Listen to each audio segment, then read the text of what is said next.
right, quiet on the set. All right, gotcha. This weekend SEC football promo. Take two. Hey there, ladies and gentlemen, boys and girls. It's your guy, Mr. Fingaz, coming to you live from Zagnif Central. Hey, and I'm Collin P., a brother from another. What it is, Showbiz? I will tell you what it is, Showbiz. You guys, welcome to this week's edition of This Week in SEC Football. But before we get started, do us a little favor. If you're watching us on the YouTube, go ahead and hit the like and subscribe button if you have not done so already. We appreciate you much. And if you want to be a contributor to the show, a little something to help the cause, right down there in the bottom, in the lower third, in the crawl, rolling across your screen is the address for our Patreon page. We got some great perks for those of you that are contributors and regular viewers of the show, because we appreciate you so very, very much. So, Collin, my man, I think it's time to get this show started. What you say? My man, let's lay the hammer down. Oh, you know we gonna do something before two something. Club Shay coming right at you right after this. Oh, hello, ladies, gentlemen, boys, girls. What Bama does, what Bama do.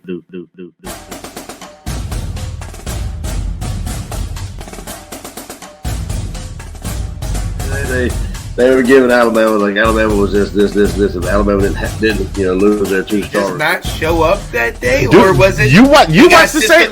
Or it's offense more like I've noticed it's more of a passing. Hey, who knows? It might have been, might have not been. Who knows? But then again, that's what I call it football. I mean, oh man, that's definitely going on the blooper reel. you do that voice, I think of Norbert.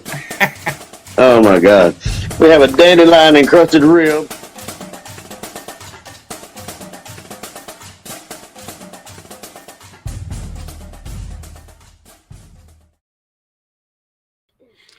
Hello, ladies, gentlemen, boys, and girls. How you doing? How are you doing? We want to thank each and every one of you for joining us today for This Week in SEC Football, season number 2, episode number 13.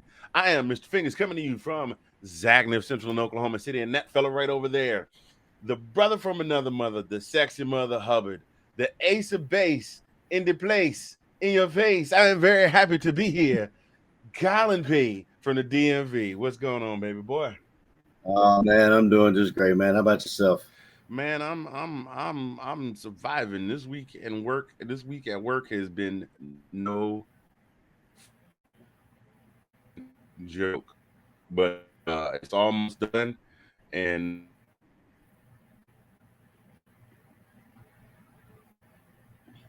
I'm not mad at it at all. And then on top of that, this coming Monday is my baby's birthday.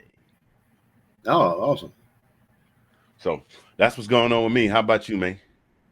Yeah, dude, I'm pretty much one of the same. This week work has been crazy. Putting in them long hours. But waking up every morning, on 2 feet, we're good to go. I hear you, man. I'm there with you. Sean is already in the comments. Loving on us. What's going on? The one half of the godparent duo, or the whole family. Sean Spencer, one half of the duo that founded the Let's Talk Football podcast and just umbrellaed its way out all the way around. We appreciate those of you that are waving at us in the comments. We appreciate you. Do us a favor before we get started. Like the thing said, like, share. If you haven't subscribe to any of the pages that you see this running on right now. Check out the pages that are up over our heads. Check out the pages that are down below us. The one right here, the one over here, that's the one where you can go down there, even for as little as $1. Hey, Champ, what's going on, man?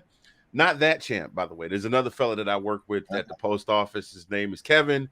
I called him Champ because he's a Philly guy, and he loves that Rocky. I used to wear him the Rocky shirt. Talk with Rocky around him all the time. So that's the Champ right there. We appreciate you guys joining us. Make sure you like and subscribe. Like I said, this one down here in this corner for as little as $1.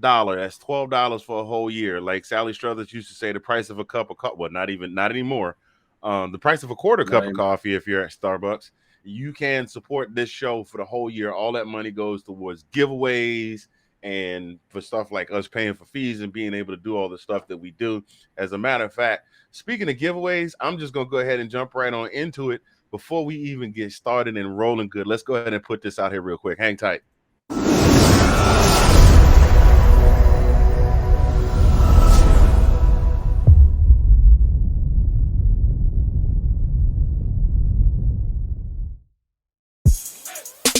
Zagnif Productions, in association with Zagnif Apparel, gives you the opportunity to win free athletic gear. And here's how you do it. Visit the Zagnif Apparel Design Shop at Etsy.com. Purchase any piece of apparel that will automatically qualify you for the August 7th drawing for free apparel. Each purchase counts as one entry. No limit on the number of entries allowed. At least one lucky winner will win one free outfit. That's right, one free top, one free bottom. Note, the embroidered bomber jackets will not be regarded as prizes for this sweepstakes. July 30th is the last day to enter, so get to the Zagnif Apparel Design Shop at Etsy.com today for your chance to win free athletic gear, courtesy of Zagnif Apparel. in conjunction with Zagnif Productions, LLC.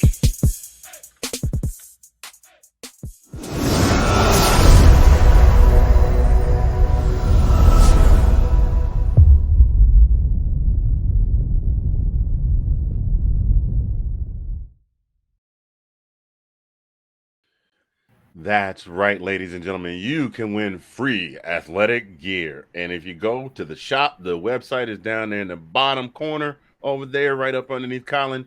Or if you really want to get funky with it, you can hit the QR code right there up underneath Collin's arm. Scan that bad boy, take you, boom, right to the site. You can get what you want. And we might have some 2 for deals coming up soon. So, again, we want to thank you all for joining us today. We ready to get this thing going? Yes, sir. Yes, sir. I was going to tell you, every time I see that that promo there, that stuff looks better and better every time I see it. That apparel. Well, get you something, man. What you waiting on? I know. I'm lunching, man. I'm lunching. I'll get some. I got some. I'm not wearing any today because I moved the camera too close so people can only see me from like here to here. There you go. There's that G, baby. Represent the G. Go Dogs. Anyway, we getting ready to get on into this. This, as you know, we decided that we were going to go ahead and give you guys some previews of what we think our projections are going to be for this summer. Oh my goodness, this fall. And we pick a team every week. That's why we're doing 2 a week now. We pick a show. Good Lord, I can't talk. Wait a minute. Hold on a second. Time out. Too much dandelion and crusted rib last night. I had them powder it, put it in my Hennessy. It just Extra fat, hold the bones. Yeah, extra fat, hold the bone. There you go, right there. Anyway, we decided to pick a team every week and give you a projection of how we think they're going to go. This week's team of the week, ladies and gentlemen, none other than the Wildcats of Kentucky. As you know, last year Kentucky finished second in the SEC East behind the Dogs.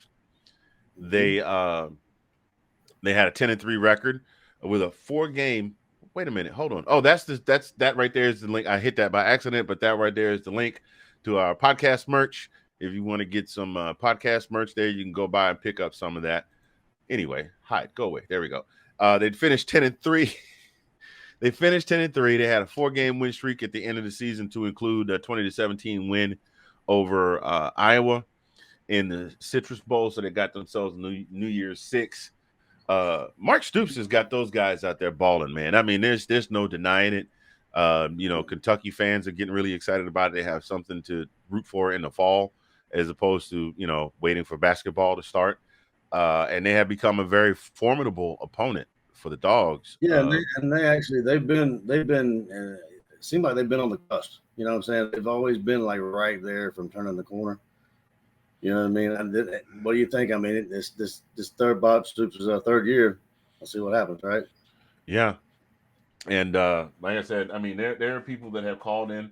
Our good buddy that we love so much in the sports groups has called in on the radio show and cried and said, "Thank you so much, Coach Stoops, for making the team better. And we really appreciate you. And we hope that you don't ever leave and you're gonna play for you. You gonna take us all the way to the promised land. And we appreciate you." Shout out to our guy Wesley Gaines of all of the different SEC sports groups. He should be popping up here shortly because football season is a few short weeks away. But yeah, the Kentucky Wildcats. So they've the biggest thing that they've got going on is that they returned a lot of players that contributed to their success this year. Right. So and we'll get into that in just a second. I mean, what do you like? Honestly, what is your honest opinion of how Kentucky's gonna? I mean, we're gonna get into their projected record a little bit later, but how do you feel about their chances this year in the East?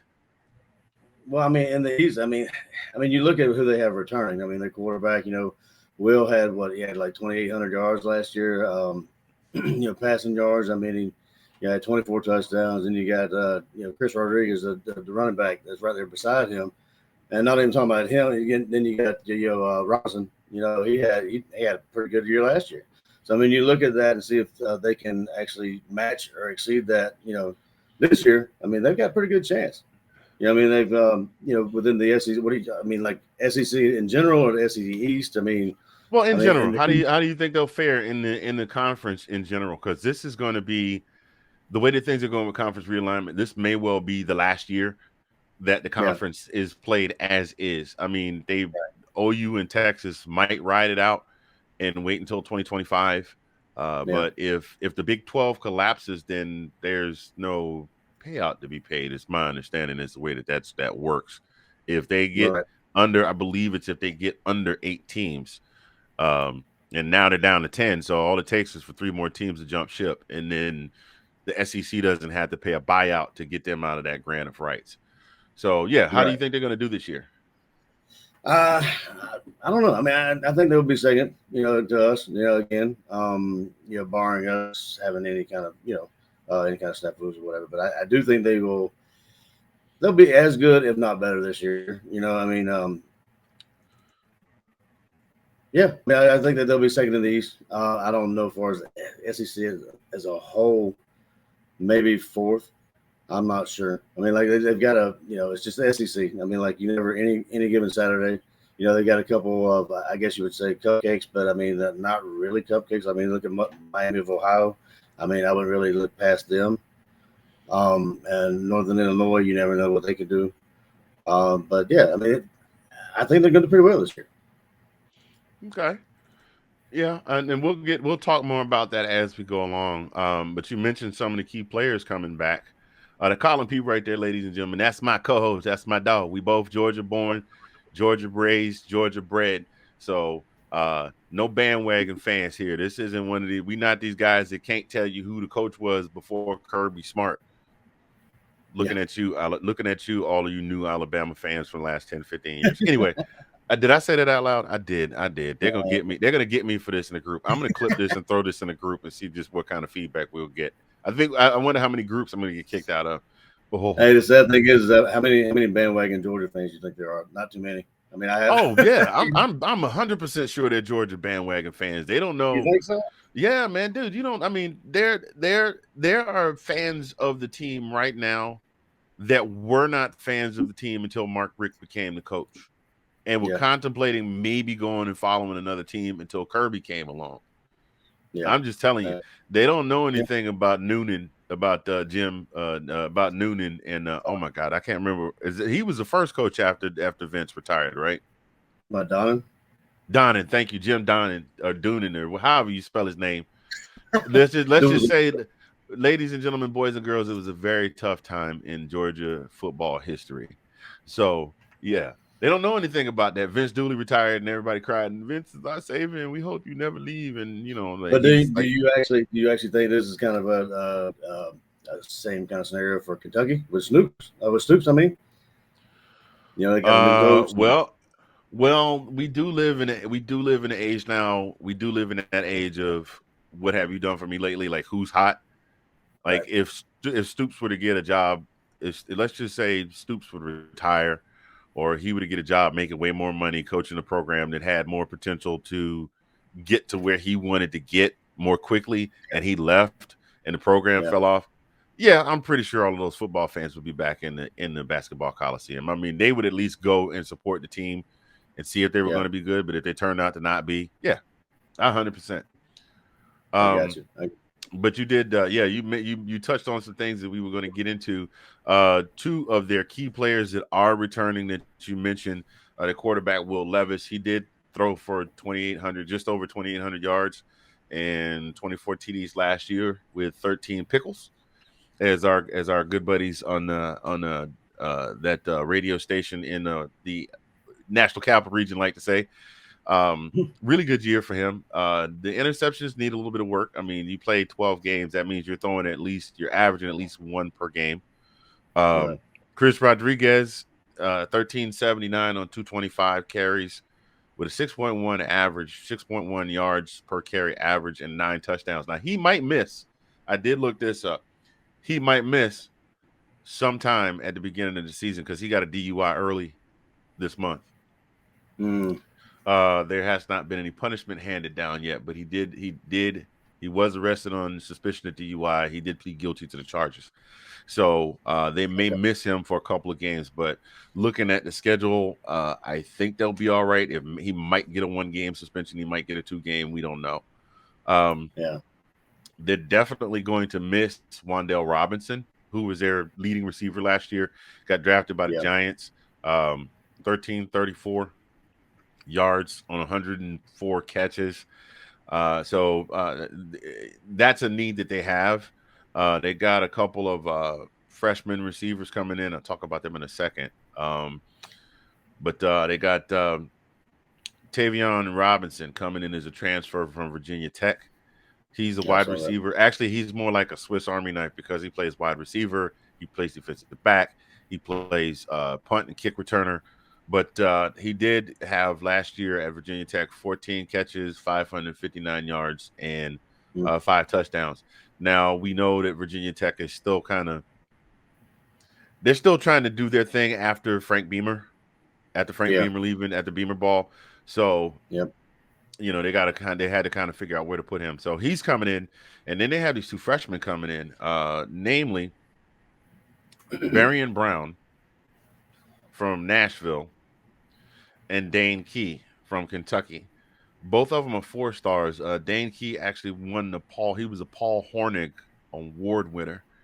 He had last season 959 yards and 9 touchdowns as a senior.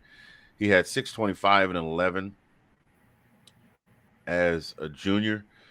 So he's definitely going to have to step up to match that production. But I think the two of them together will be really good in tandem. You know, that 2 receiver threat. It's always good if one is good, 2 is better. You know what I mean? So what do you think about that? Even better. You know? Yeah. So what do you think about those? What do you think about what those guys are going to bring to the table there? Yeah, I mean, you hit the nail on the head, man. They've got big shoes to fill. I mean, you know, it's all about production. You know, it's just can they handle the lights and, you know, the crowd noise, and, you know, it's just about how they, you know, fit in with you know, the Kentucky offense. You know. Yeah. I missed the stat here. Barian Brown had a career of 2,065 total yards, all-purpose yards. So he played wide receiver. He did the running back thing. He did not running back. He played wide receiver, and then as a punt and kick returner, 2,065 all-purpose yards. And that was with a COVID-shortened 2020 season because they only played 5 games that season. So that's pretty doggone impressive. I think he'll definitely come in and make an immediate impact. Do you think they'll use him as do you think they'll use him as a slash? I mean, like, do you think they'll use him as such, like all over the place? Probably just to kind of see where he fits in. But Will Levis can definitely use, because, you know, just looking at the stats from who they had on board in the wide receiver core, it was kind of like, you know, remember how Atlanta's defense used to be Jesse Tuggle and the rest is a struggle? It basically was all Wan'Dale all the time. All Wan'Dale all the time. If you keyed up on Wan'Dale, you had him covered. The next closest receiver on the squad had just over 650 yards last season. So, you know, like Wan'Dale was definitely the number 1 receiver. And in most of their games, I mean, he averaged over 100 yards per game. So if I'm last year, if I'm a coach that's worth my salt, and I know I have Kentucky on the schedule, and it's week 7, week 8, I'm throwing everything I got at Wan'Dale, and then I can pull another guy and put him on the, you know, the number 2 to put a one-on-one on the number 2, number 3 receiver and shut down the passing attack, basically. Exactly. Yeah. but that's not an issue they're having this year. Um, now, one of the things that I think that Jesse Tuggle was a bad dude back in the day. Matt, appreciate you. That's my buddy Matt Havlovic. The deputies in the building. They got a new offensive coordinator. They wound up having to get a new offensive coordinator because their former coordinator, Liam Cohen, went to the LA Rams. And so it kind of was a 1-for-1 exchange because their coordinator went to LA and they picked up the former quarterbacks coach from San Francisco, Rich Scangarello. So we'll see. Came from the NFL? What's that? He came from the NFL. Yeah, he came from the NFL.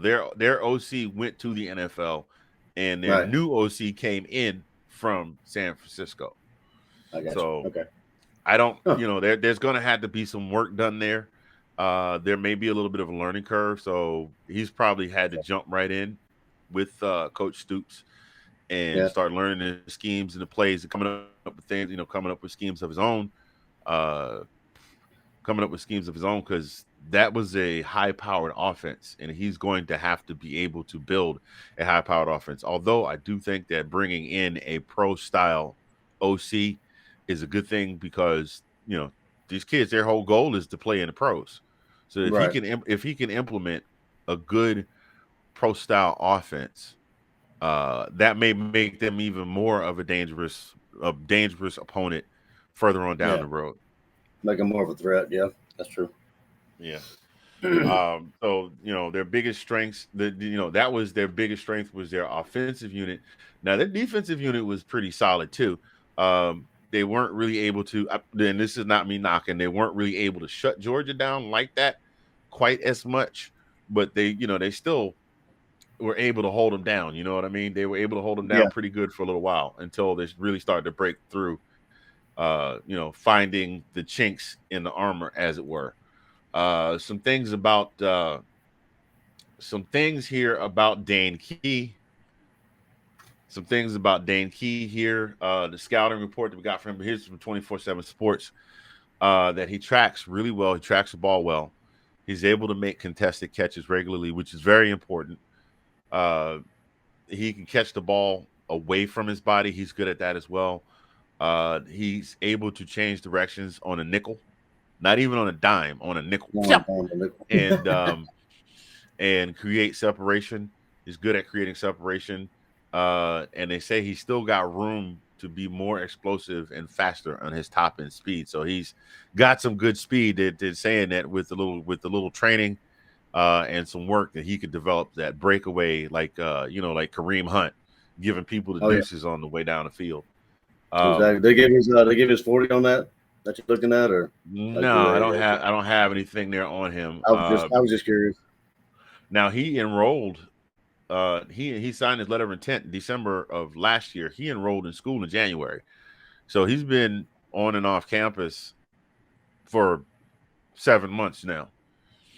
So he was a flip. He originally was looking at going to South Carolina, and they flipped him. So the comparison is that they're comparing him to Cody White from the Texans. His father actually played linebacker at Kentucky back in the 90s, so he's a little bit of a Kentucky football legacy as well. Yeah. Any thoughts on that? Do you think that with the way that, well, let's just use Georgia as an example. With knowing what we lost on defense, do you think that we'll be able to defend a guy like that? I mean, I know we still got Keely Ringo, and we talked about the key players we have coming back. You think we'll be able to jam this guy up? I think so. I mean, he's a threat. It's just it goes back to what you were saying, how much work he's putting in during the off season before we actually play. Before the season starts. If in those areas of improvement that he can improve, does he improve in those areas, and then that'll make him even more of a threat. But yeah, what you listed off there is pretty scary. So I mean, we would definitely have to keep an eye on him. But yeah, I mean, I don't know. I think he'll do well. Yeah. Now let me run you some stats on this other kid, Barian Brown. The kid runs a 10-4, a 10-5 100-meter dash, and a 21-3-7 200. It's got nasty closing speed. This is his scouting report. He's got nasty closing speed, and he can close on you in a hurry. That reminds you of anybody we know just got drafted by the Eagles? Yeah. Yeah, our boy. So, and this is the guy that I said plays both ways. They did say that he's got good breakaway speed and change of direction at running back. Generally will play quarterback from the Wildcat. So if you see this kid like next season, you see this kid run out on the field and get under center, it's probably going to be a Wildcat of some sort. But they're saying that he's a heck of a playmaker. Would you care? Would you put him next to Cook? I mean, do you think he has like breakaway speed from like the yeah, that's about what it sounds like. Now on defense, the one thing that they said is Now one thing they said on defense that can be a bit of a hindrance is he's not really big, so he's not making a heck of a lot of impact on impact. No pun intended. But he's really good at. I mean, they're saying that there's nothing that this kid can't do essentially on defense and offense. So he could become a valid weapon for the Wildcats this coming season, that being Barry and Brown. So moving on to the defense. Especially if you put him anywhere, right? If he's a Wildcat and then he's a shorter guy, so I mean he's elusive. You don't have to be a big bruising running back, really. I mean, as long as you slip in the hole. Generally speaking, with the Wildcat, there's they runs a lot of misdirection plays, and the blocking scheme is such that he may look like he's going to run off tackle and cut back and run off the guard, that kind of thing. So, I definitely think. I mean, I'm just looking at this on paper, man. It's got me thinking that this is the showdown in Kentucky is going to be a good one, because I foresee that the defense and ladies and gentlemen, for those of you that are watching, we're not just using Georgia just because that's the only team we like. It's just that's the team that we follow more than any other team. So based against what we saw last season, I think this may be a little bit more even of a matchup. Now, of course, we haven't seen pad on pad yet, and this is going to be a late season game. We play November 19th. So by then, everybody should be in full stride. Right. Everybody give us more of an idea.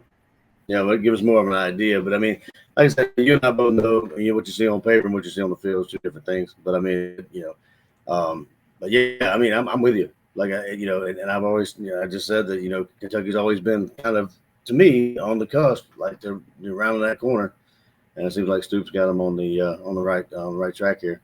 So definitely not a team you want to look past. And that goes for Florida. That goes for the rest of the SEC. Maybe even Alabama. I mean, I don't think they play them during the regular season. I don't think no, they're not on the schedule on the regular season. But well, that's one of the things about this conference is you really can't look past anybody, because somebody will get you. Remember that painful loss to Tennessee with that Hail Mary, and there was and everybody projected that we were going to mollywop Tennessee, and it didn't work out that way. Bro, we had just scored. We just scored to take the lead. There wasn't that many seconds left in the game, but that's one of those things, man.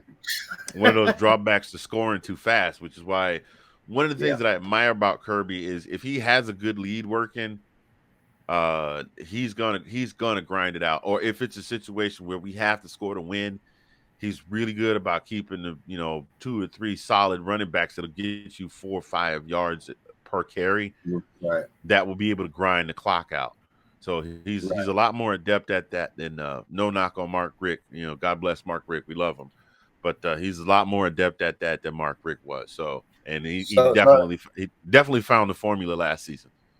So I got a question for you. So we're talking about Kentucky, obviously, but and they're definitely being better this year. How do you compare them? Not to spend too much time on this, but how do you compare them to South Carolina? Do you think they're going to have trouble with South Carolina? Do you think that's going to be a good matchup? Georgia or Kentucky? No, Kentucky. We'll get into that one because we're going to talk about the schedules. We're going to take a good long look at the schedule and give a projection for the season and our way too early projection for the season and see if we come up right on that. Yeah. So, and then on the defensive end, they did lose Josh Pascal and Marquand McCall. But they got some younger players that are just like Georgia that are stepping up to fill the gap in Justin Rogers, Octavius Oxendine, and then those are juniors, and then they got and then they got a sophomore named Trayvon Rybka that are going to be taking place on the defensive line. And then, they're returning their 3 starting linebackers will all be back. Jaquez Jones, DeAndre Square, Jordan Wright. We know what they did. Jaquez had 86 tackles last year. You know what I mean? 86 tackles. That is impressive. At a linebacker position, that dude is he's chopping wood. He's not a dog, but he's definitely chopping wood. He's out there getting that work done. So I think just based on what we have here, and by the way, ladies and gentlemen, our Team of the Week shows are going to be a little bit shorter than our Monday shows because all we're going to be talking about is these teams, and we may have more news on these teams or less news based on what's been put out in terms of scouting reports, who left, who's coming back, what's going on with the squads. So overall, I think Kentucky at a bare minimum is going to finish. I'll go with you. I'll say at a bare minimum, they could still be second in the SEC East this season. Mm-hmm. I agree with that. I think they could wind up placing 3rd overall in the conference. I mean, I know they don't really lay it out like that, but I do think, you gave them 4th. I'd give them 3rd. But then again, pad on pad hasn't happened yet. It's not September yet, so we'll see. But that's about where I've got them. I think here you got the losses that you got to keep in mind. You have the losses that shouldn't or you don't think will happen. That always happens in the SEC. You know what I mean? Yeah. So, I mean, you could think the team would be better, but any given Saturday, Yeah, you've always got. Hey, look, it's just like last year. Nick Saban and the boys squared up against Texas A&M, and everybody had Alabama. When Alabama was favored by I think a minimum of 2 touchdowns, right? Yeah, they were favored heavy. Yeah, they were heavily favored, and you know what happened? You know what those Aggies did? This is what they said. That's exactly what they said. You like that? I didn't want to preview that for. I didn't want to preview that for you before the show started. You sprung that up. I like it. Yeah, most definitely. And look, after the game was over, Alabama fans was like this. What? Yes. Shout out to our boy Foobs. Foobs, you are now a video clip on This Week in SEC Football. Speaking of, those of you that are watching, if you're just joining, if you've been watching for a little bit, if you're watching the replay, welcome to This Week in SEC Football, Season 2, Episode 13, Jason Voorhees' favorite day of the week. Favorite day of the week, favorite day of the month. Well, the 13th. Well, his favorite day is on a but we're not going to talk about that. But episode number 13, that sounded so much better in my head. It came out sounding corny. So we just going to keep on moving. Thank you for joining. Do us a favor if you're watching right now. Make sure to like the video. That helps us with the algorithm. Make sure to describe. Make sure to subscribe. Yes, describe the video. It's a black guy and a white guy talking about football. That's all I know. Subscribe to the video. That helps us grow our viewing community. And make sure you tell a friend to tell a friend to tell a friend. Give it a share. If you like what you're seeing, give it a share. Go back and watch some of these other videos and, give them likes and subscribes and things like that. So we appreciate you. This week's show, the Thursday show, only has one sponsor and one sponsor only right inside our own Let's Talk Football family. So we're going to give them a little bit of love, and then we're going to get right into, when we come back for the next segment, we're going to get right into the way too early projection of record for the Kentucky Wildcats. Hang tight.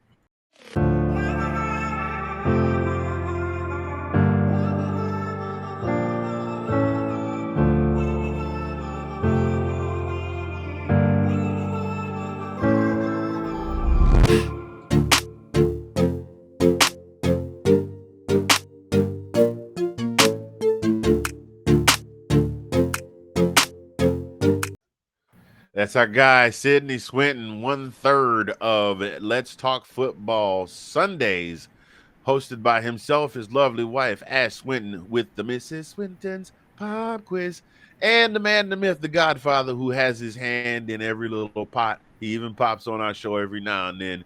The one, the only king of the shout-outs, Mr. Sean Spencer.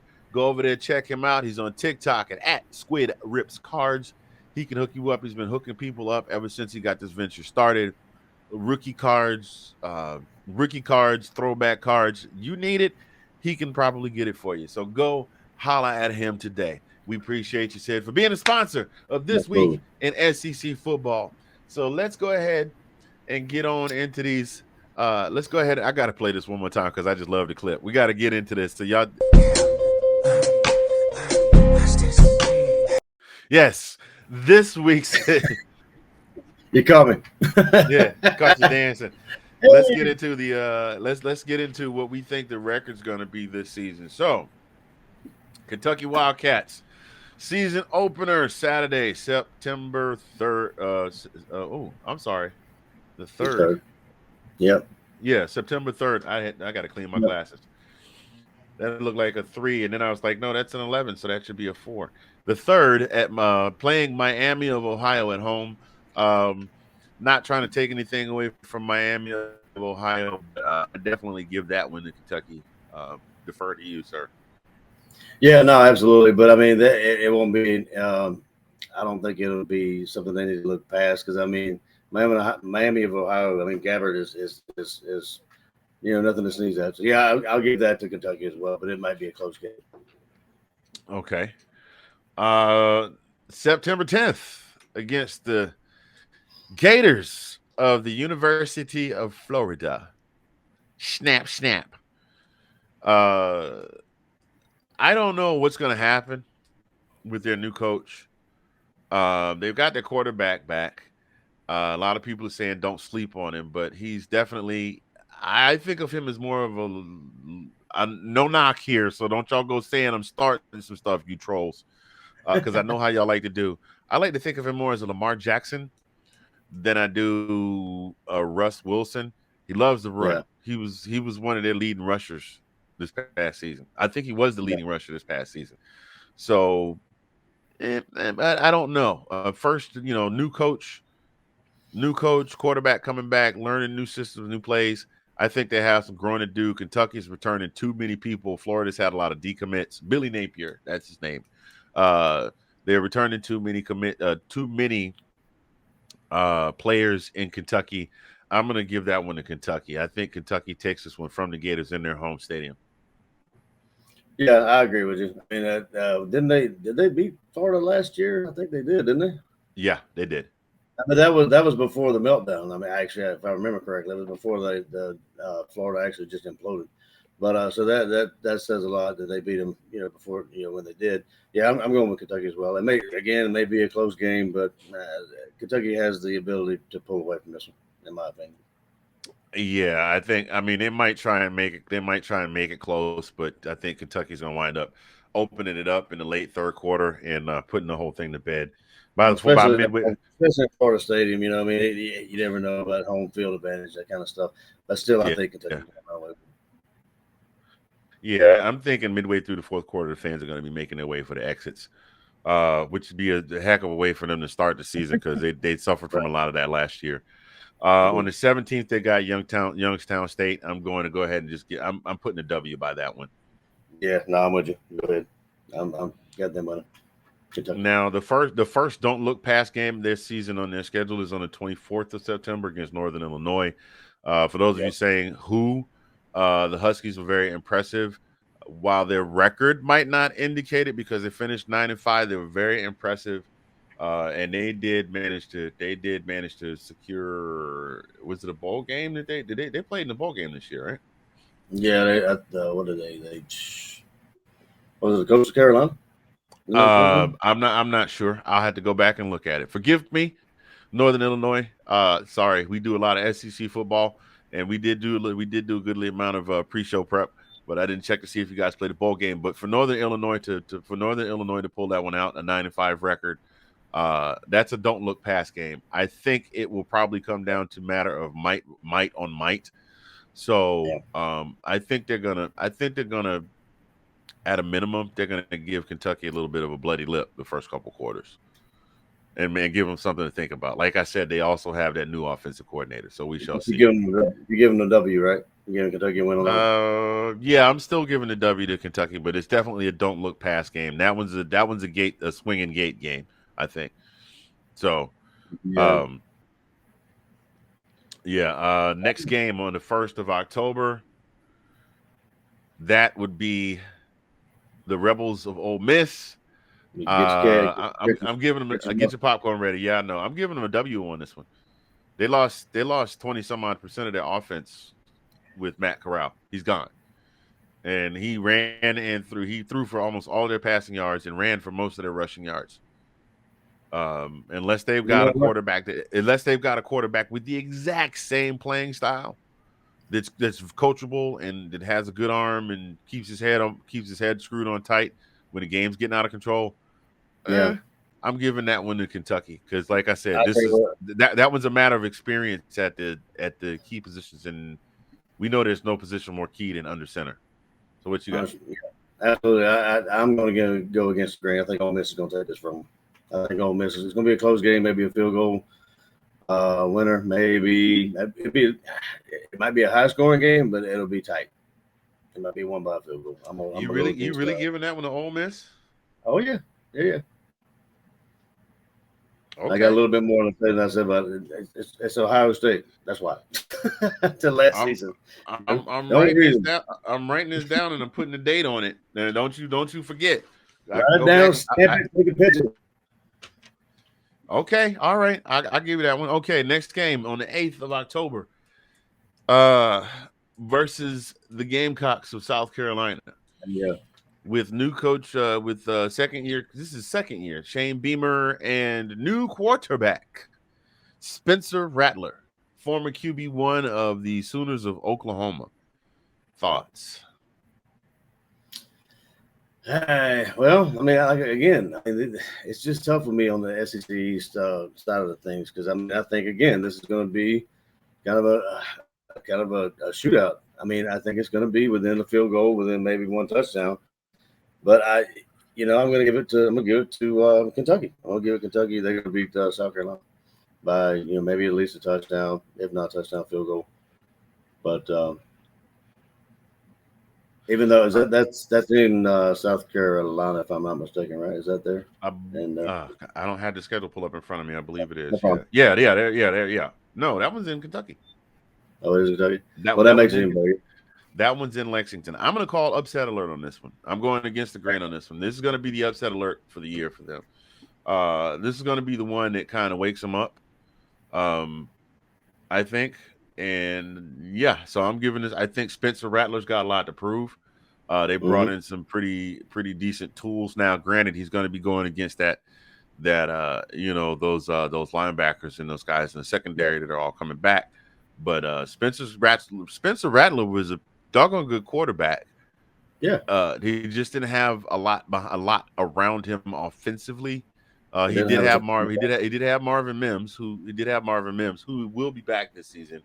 I got to tell you a funny story off air about that. I listened to some of the Big 12 media day today on my lunch break. They got they had Marvin Mims, but their offensive line was Swiss cheese, man. There was a reason why Caleb was able to just break free because there were big old holes in his offensive line and the defense had run through him and he just ran past them. But I'm calling upset alert on that one. Following game 10-15 against Mississippi State. That one's a W. No explanation needed. Mississippi State has not really been relevant since Dak left. True. Do you think it's gonna be a close game or not? I agree with you. Kentucky's got the W, but do you think it's gonna be close or not? Nah, I don't think it's close. I say at a minimum 10-point win. Gotcha. I can agree with that. The following week, they're playing at Mustard Central versus the Volunteers. They've decided, despite rumors to the contrary, they are not renaming the stadium of French's Mustard Stadium at the University of Tennessee. Tennessee is kind of like the Texas of the SEC, although Texas is going to be the Texas of the SEC here real soon. Tennessee's kind of the Texas of the SEC. They've been back every year since Peyton left. Yeah. Yep. I started to call him Big Head because God help me, we've been talking about Art so much I forgot Peyton's name. But they've been saying they've been back every year since Peyton has left, and we know that they're not back. We know that they're not back now. I can't speak to whether or not they're actually going to be back this year, whether they're going to have a good season or a bad season. Hang on a second. We got a call in right now from this looks like got a call in on the call screen here. Yeah, caller, you're on the line. Thank you for calling This Week in SEC Football. What can we do for you today? We're back. Get off my line. Get off my line. Get off. Do not call here anymore. I'm tired of you. Anyway, y'all been back since the season. Y'all been back since the season after Vince Young left for the NFL. When are you gonna really be back? Okay, I'm done being silly. But Tennessee, that's another double digit. That's another double digit for that. Hey, we got Let's Talk Football Family popping in here. Sid Swinton. That's my guy. If you on Facebook, you see him in the comments there. That's the guy from Squid Rips Cards. Get at him. Kyle Yacy from our neighboring country to the north. And he is also a Birds fan, a fellow Birds fan. So we got three dirty birds in the building. In the building right now. We're talking about the way too early predictions for the season. The way too low. Hey, wait a minute. Hold on. We got Mrs. Swinton's Pop Quiz is in the building. We appreciate y'all for dropping by. We're talking about the way too early season predictions for the University of Kentucky Wildcats football program. So far, Collin and I both have them only with one loss, although Collin says he's going to drop one to Ole Miss. I say they're going to drop one to South Carolina. Moving forward, Tennessee. Tennessee. I'm gonna drop another deuce. This is the wait. Hold on. What? You gonna do what? I didn't mean to say that. I'm gonna drop another loss for Kentucky on Tennessee. Oh man, look, we can't do those kinds of things on Facebook. I didn't mean No, my guy, that's going on the blooper reel. Just like the intro say, that's going on the blooper reel. But you said man. So Tennessee, you giving Tennessee the win for that one, huh? Yeah, I'm giving. You gonna drop it? Wait, you gonna drop a what? I'm gonna drop it. Yeah. Oh man, so Tennessee, you giving that one to Tennessee? Yes, sir. So Kentucky's got 2 losses on my book. Yeah. All right, you got them with the. I'm gonna write Collin drops a. Yeah, I'm gonna write it. I'm not gonna say it. I'm just gonna write it down. All righty, keeping this thing moving. The following week, they're at Missouri. That's a win. We just gotta. Nothing needs to be said about that. You gonna predict that one as a win for Missouri too? Are you gonna be having Taco Bell? I'm dropping nothing on this one. I'm not dropping anything on Missouri. Okay, and then the following week they got Vandy. That's a drive by right there. They got Vandy at home in Lexington, so that one's a win. The following week they play some team that I heard they won a national championship. But Stetson didn't win it. Stetson didn't win anything. Stetson didn't win nothing, and he gets no love. I loved it. Aaron Murray, arguably the best quarterback in UGA history. He and Matt Stafford are one of the best 2 quarterbacks in the history of the program. Stepped up and said Stetson Bennett gets no respect whatsoever because they ranked him somebody came out with the SEC quarterback rankings and they ranked him 8th. They ranked him 8th overall. Look at his stats, dude. It's hard to disagree when you look at his stats. But anyway, we digress. We know what he did. Okay, Ash, I will send you that clip. Calm down. You're not going to be the only one with an embarrassing clip. I'm going to need a moment. Wow. Oh, my goodness. I'm Delay Sean. Let's go. All right. Vanderbilt. That one's a loss. Now they play against Georgia in Lexington. Now the fans are saying that they are going to storm the field if they win. I wonder if our buddy Wes is going to be there. Hey Wes, we're reviewing your team this year. I don't have it, Kyle. I don't have it queued up. I would have to dig it out. Wes, I didn't know she was going to be showing up. You know what? Just for you, Ash, just for you, going forward, I'm going to have that queued up just in case you pop in. Don't worry, it's me coming in. I want to see these comments. We love you, Mr. Smith. Please don't beat us up. She could probably beat me up. I'm not even gonna lie. She and Sid work out. She and Sid, they get the exercise in. Plus that, she's got to deal with 2 little kids and keeping them entertained. She could probably beat me up right now. I'm just saying. Anyway, they say they're going to storm the field. So Wes, I'm going to, if you're up for it, I'm down for another challenge this year. Okay. Especially since we're playing in your backyard. I will play this clip in the SEC group. Get at me. Okay. We'll talk.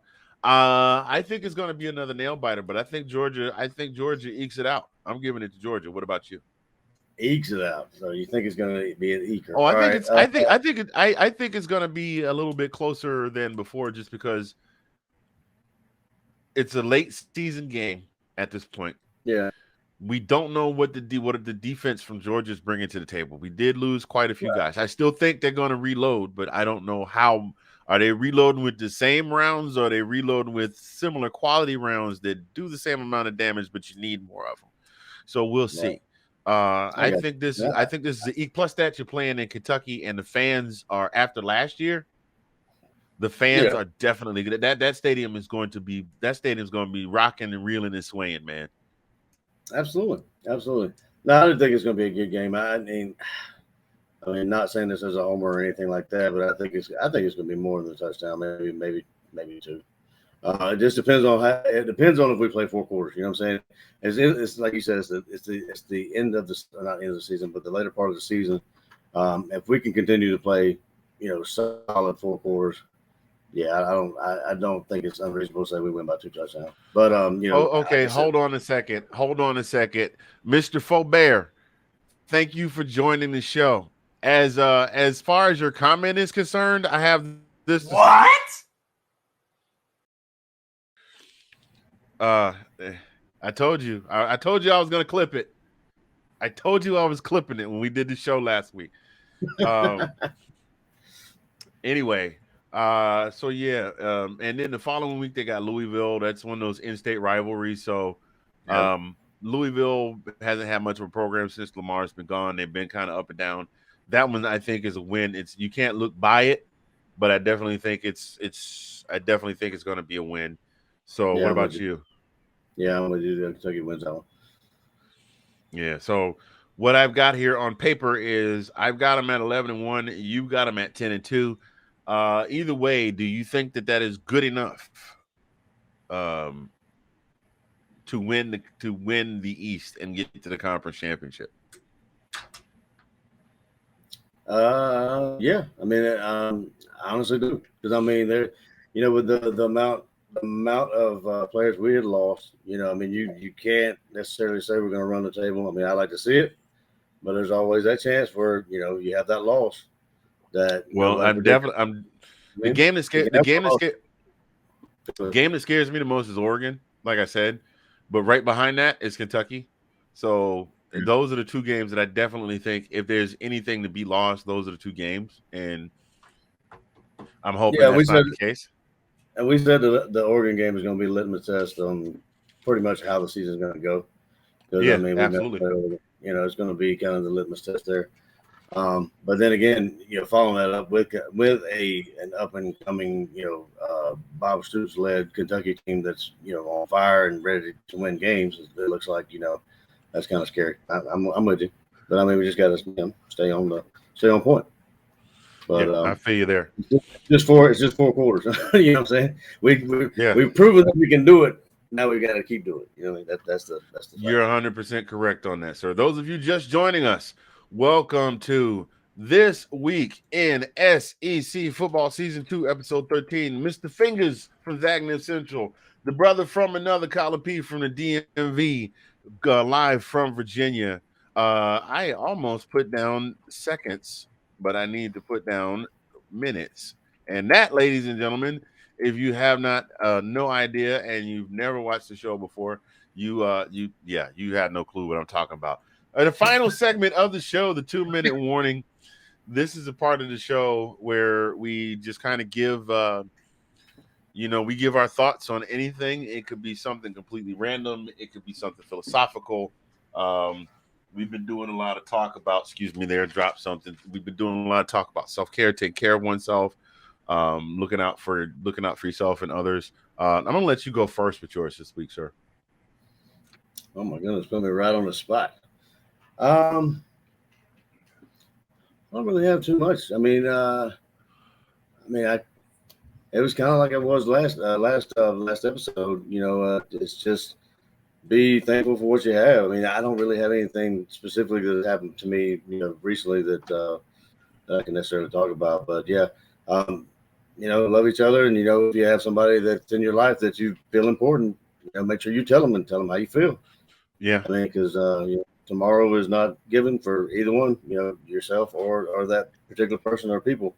So make sure it's known. That's all I can say.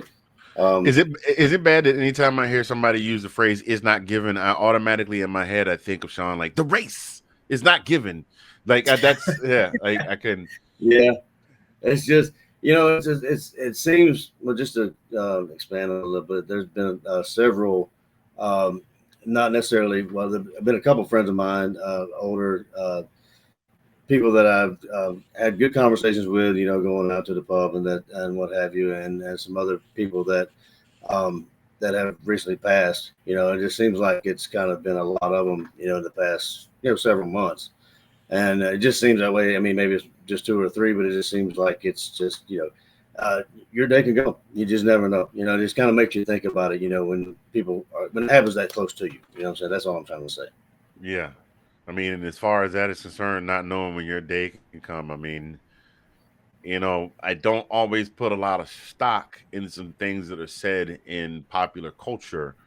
But there's this girl from Trinidad who's what I understand is a fairly popular singer and fashion designer and fashion maven. Rihanna, yeah, I'm trying to be funny, but I was just go ahead and say what you're gonna say. Rihanna has a song called "Live Your Life," and it's the truth. Maya he, Maya ha. Yeah, she sang that. Yeah, that's kidding. I had no idea she sang that song. Yeah, that's Rihanna. I think it's Rihanna and T.I. I was thinking "Rude Boy." Yeah, that's a whole different song with a whole different meaning. A whole different meaning. A whole different meaning. Yeah, I know. You smell what I'm saying?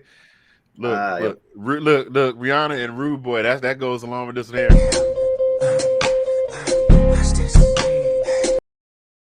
Yeah, that's where that goes with that one there. No, when I see him, anyway. I think of Lil Jon going, yeah. That's all right. Yeah. It's part of that Atlanta connection. My exactly. 2-minute warning. Who's jumping in the comments here? I'm sure that's Mr. Sean Spencer right there with his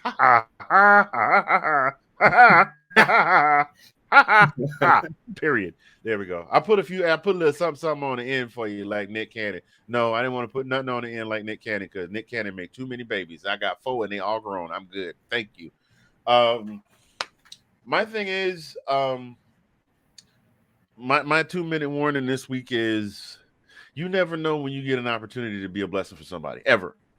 And it could be completely unintentional. A lot of times people bless people unintentional without even knowing it. Your boy was going through some things the last few weeks, and I told you about my friend. I consider him a friend. We never hung out outside of me being there, but I consider him a friend. I always called him old friend. I'm headed to Virginia soon, and I find out that a friend of mine from Virginia passed away on Monday morning. But you never know when that's not the story. Just going through some things, and that just seemed to be the pile on, and